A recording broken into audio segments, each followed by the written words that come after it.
Assalamualaikum warahmatullahi wabarakatuh. Alhamdulillahi rabbil alamin. Wassalatu wassalamu ala asrafil anbiya'i wal mursalin wa ala alihi wa ashabihi ajmain. Imamil muttaqin wa qa'idil mujahidin habibina wa nabiyyina Muhammadin wa ansarihi wa junudihi wa man tabi'ahum bi ihsanin illa yaumiddin. Amma ba'd.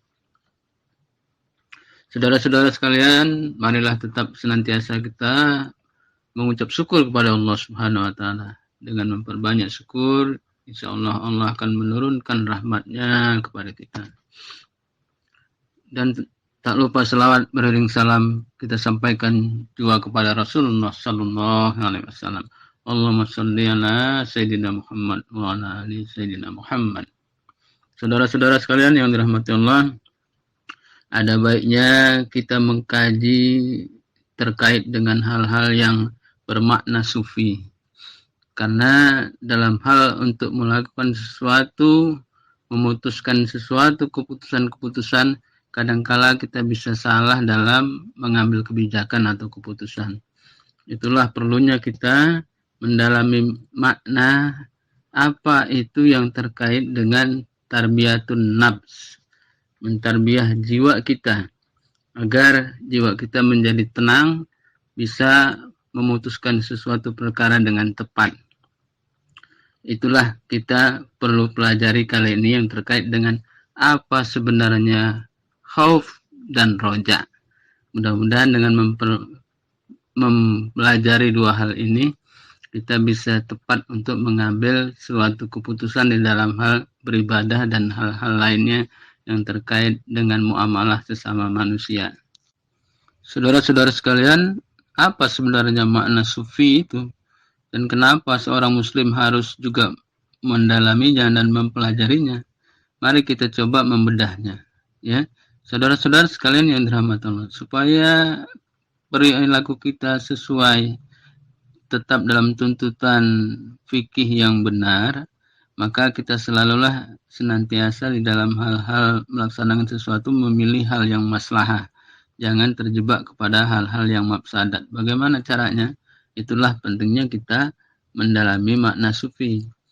Sufi ini sebenarnya maknanya arti dari kesucian hati dan kebersihan tindakan. Jadi sufi itu berasal dari kata sofa, ya.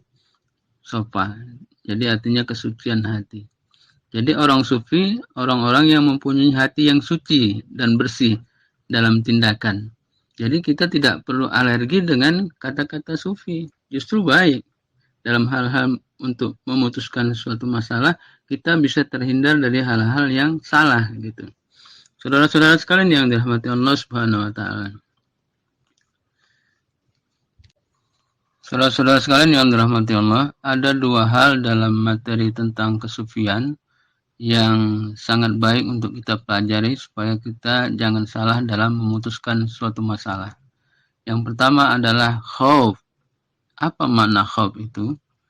Ya, khauf itu secara bahasa adalah perasaan takut yang muncul terhadap sesuatu yang mencelakakan atau yang berbahaya.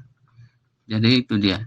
Namun secara istilah sebenarnya rasa takut dengan berbagai macam jenisnya. Jadi ada jenis-jenis takut yang ada dalam jiwa atau diri kita ini.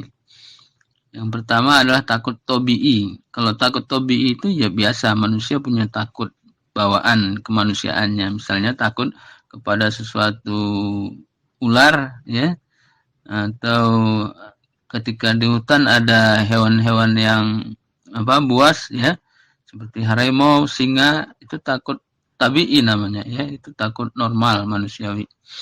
Kemudian ada takut yang lain namanya takut ibadah. Nah, ini dia yang benar. Takut ibadah itu takut kalau kita meninggalkan perintah Allah. Ya, apalagi mengerjakan hal-hal yang dilarangnya, itu tidak boleh. Nah, itu namanya takut ibadah. Takut lainnya adalah takut syirik. Artinya kepada selain Allah kita takut. Misalnya kita takut kepada hantu yang akan menyebabkan sesuatu hal kepada kita. Itu tidak boleh. takut setan, pocong yang akan merusak, itu nggak boleh. Itu syirik namanya. Kemudian takut apa yang lainnya, yaitu takut melaksanakan maksiat. Maksiat itu haram, ya. Itu tidak boleh dikerjakan. Jadi hal-hal ini harus dipahami. Nah, saudara-saudara sekalian, jadi khauf itu secara total informasinya adalah perasaan takut terhadap siksa dan keadaan yang tidak mengenakkan karena kemaksiatan dan dosa yang telah diperbuat. Nah, itu tadi tentang khauf. Jadi ada satu lagi ya kaidah materi yang harus kita pahami supaya kita bisa nanti mengkomplitkannya, yaitu yang kedua adalah rojak. Rojak ini secara bahasa mengharapkan, ya. Asal makna rojak ini adalah menginginkan atau menanti sesuatu yang disenangi. Itu secara bahasa. Dan secara istilah rojak ini adalah menginginkan kebaikan yang ada di sisi Allah Azza wa Jalla. Berupa keutamaan, ya kebaikan-kebaikan dunia dan akhirat. Nah, jadi hal ini ya membuat secara total makna roja itu perasaan penuh harap akan surga dan berbagai kenikmatan lainnya sebagai buah dari ketaatan kepada Allah dan Rasul-Nya. Nah, dua hal ini harus sebaring dalam amal soleh kita. Ya, tidak bisa salah satunya saja yang dikerjakan. Saudara-saudara sekalian yang dirahmati Allah Subhanahu wa taala. Di Quran surat Fatir ayat 28 diinformasikan ya, yang merasa takut kepada Allah adalah orang-orang berilmu. Nah, jadi perlunya ilmu untuk segala sesuatu mengatasi masalah itu. Nah, kalau Nabi SAW, ya nama takutnya adalah khosyah gitu. Yaitu takut yang dibarengi makrifat. Ya, Nabi SAW bersabda, adapun aku adalah orang yang paling khosyah kepada Allah di antara kalian dan paling bertakwa kepadanya. Hadis riwayat Bukhari dan Muslim. Jadi apabila manusia tidak merasa takut kepada Allah, maka dia akan memperturutkan hawa nafsunya. Ini dia yang bahaya itu. Apalagi kalau ada sesuatu yang diinginkannya ternyata gagal. Nah ini, maka dia akan mencari jalan atau arahan dari nafsunya. Nah, dengan kata lain dia coba cari-cari jalan lain, jalan samping supaya bersenang-senang, ya, dengan macam-macam lah, berbuat maksiat, minum khamar dan lain-lain sebagainya. Nah ini yang tidak benar. Saudara-saudara sekalian yang dirahmati Allah Subhanahu wa taala. Jadi yang terkait dengan khauf, dengan rasa takut ini ada dalilnya. Ya. Jadi khauf dalam ibadah, dalilnya Quran surat Al-Isra ayat 57 yang artinya orang-orang yang mereka seru itu, mereka sendiri mencari jalan kepada Tuhan mereka. Siapakah di antara mereka yang lebih dekat kepada Allah dan mengharapkan rahmat-Nya dan takut akan azab-Nya. Sesungguhnya azab Tuhan adalah sesuatu yang harus ditakuti. Saudara-saudara sekalian yang dirahmati Allah Subhanahu wa taala. Kalau dalil tentang roja, ya, roja adalah sesuatu yang kita harapkan dari Allah. Di Quran surat Al-Kahfi ayat 110 yang artinya, untuk itu barang siapa yang mengharap perjumpaan dengan Rabb-Nya, maka hendaklah ia mengerjakan amal soleh, dan janganlah ia mempersekutukan dengan apapun dalam beribadah kepada Rabb-Nya. Jadi saudara-saudara sekalian yang dirahmati Allah Subhanahu wa taala, itulah dia, ya, itulah dia salah satu dalilnya.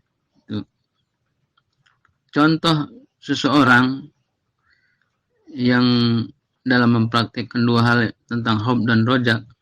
Misalnya seseorang lagi tes masuk untuk mencari pekerjaan, testing di dalam sebuah perusahaan.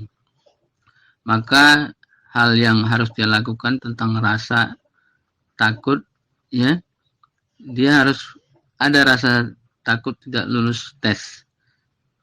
Apakah nanti diterima atau tidak, itu wajar. ya. Tapi juga harus dibarengi dengan berharap lulus tes dengan baik sehingga bisa masuk dan bekerja di perusahaan itu dengan elok, ya, dengan aman gitu.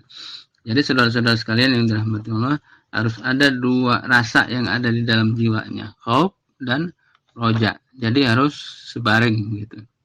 Jadi roja yang benar adalah yang disertai amalan dan ketaatan pada Allah, ya, atau bertaubat karena pernah maksiat padanya. Jadi roja nggak diiringin dengan amal soleh gitu. Jadi kalau ada roja tanpa amal soleh itu roja palsu namanya, tidak benar. Jadi roja itu mengharap harus diimbangi dengan amal-amal soleh, misalnya sholat, mohon pertolongan, setelah itu doa, bangun malam hari, tahajud, harus seperti itu. Nah, saudara-saudara sekalian yang dirahmati Allah Subhanahu wa taala, harus seimbang sebenarnya antara roja dan khauf. Ya. Jadi sebagai ayat, ya, tuntunan kita dalam kedua hal ini adalah Quran surat Al-Anbiya ayat 90. Yang artinya sesungguhnya mereka adalah orang-orang yang selalu bersegera dalam mengerjakan perbuatan-perbuatan baik. Dan mereka berdoa kepada kami dengan harap dan cemas. Dan mereka adalah orang-orang yang khusyuk kepada kami. Jadi ada kata-kata harap dan cemas. Itu pedoman, ya, di Quran. Jadi dua hal ini harus kita seimbangkan. Harus ada harap dan cemas. Ya. Dan mereka adalah orang-orang yang khusyuk kepada kami. Nah, mudah-mudahan dengan mempelajari khauf dan roja, ya, akan menambah ilmu kepada kita dalam bersikap dalam keseharian kita. Jadi tidak salah dalam memutuskan masalah. Itulah pentingnya kita mempelajari kaidah-kaidah sufi itu. Demikian pertemuan kita, semoga ada manfaatnya. Wabillahi taufiq wal hidayah. Wassalamualaikum warahmatullahi wabarakatuh.